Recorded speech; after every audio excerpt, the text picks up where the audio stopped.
Remember the Shakers? Gift to be simple, beautiful furniture, and of course they're basically extinct now. And one of the reasons is that among the creed of Shakerdom is that one should be celibate, not just the priests, everybody. Yeah, well, not so surprising that they've gone extinct. But in fact, that's not why they went extinct. They survived as long as they did at a time when the social safety nets weren't there, and there were lots of widows and orphans, people like that, who needed a foster home. And so they had a ready supply of converts, and they could keep it going. And in principle, it could have gone on forever, with perfect celibacy on the part of the hosts, the idea being passed on through proselytizing instead of through the gene line. So the ideas can live on in spite of the fact that they're not being passed on genetically. A meme can flourish in spite of having a negative impact on genetic fitness. After all, the meme for Shakerdom was essentially a sterilizing parasite. There are other parasites which do this, which render the hosts sterile. It's part of their plan. They don't have to have minds to have a plan. I'm just going to draw your attention to just one of the many implications of the mimetic perspective, which I recommend. Not time to go into more of it.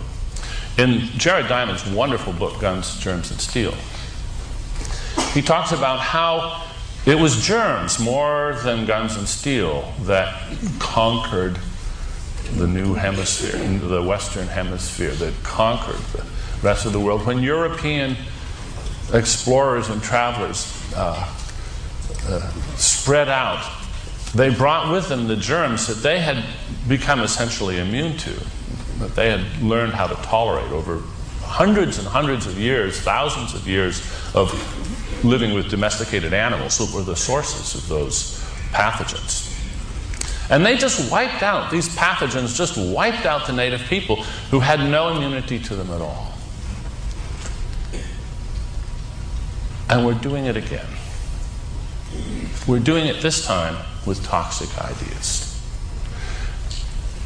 Yesterday, a number of people, Nicholas Negroponte and others, spoke about all the wonderful things that are happening when our ideas get spread out thanks to all the new technology all over the world. And I agree, it is largely wonderful. Largely wonderful. But among all those ideas that inevitably flow out into the whole world thanks to our technology are a lot of toxic ideas. Now, this has been realized for some time. Here, Sayyid Qutb is one of the founding fathers of fanatical Islam, one of the ideologues that inspired Osama bin Laden. One has only to glance at its press films, fashion shows, beauty contests, ballrooms, wine bars, and broadcasting stations. Memes. These memes are spreading around the world, and they are wiping out whole cultures. They are wiping out languages. They are wiping out traditions and practices. And it's not our fault any more than it's our fault when our germs lay waste to people that haven't developed the immunity. We have an immunity to all of the junk that lies around the edges of our culture.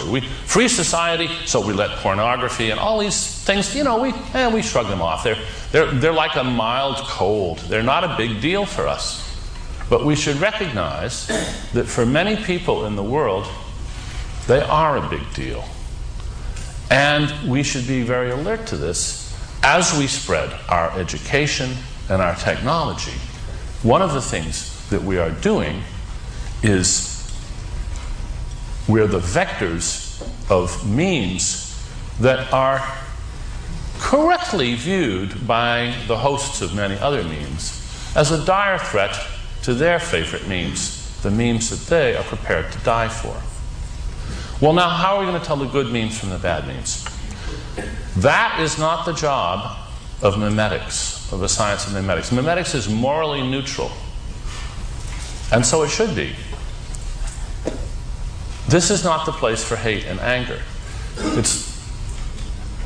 If you've had a friend who's died of AIDS, then you hate the HIV virus. But the way to deal with that is to do science and understand how it spreads and why in a morally neutral perspective.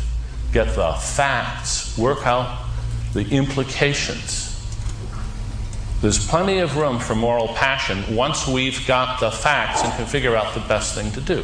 And as with germs, the trick is not to try to annihilate them. You will never annihilate the germs. What you can do, however, is foster public health measures and the like that will encourage the evolution of avirulence, that will encourage the spread of relatively benign mutations of the most toxic varieties. That's all the time I have. So thank you very much for your attention.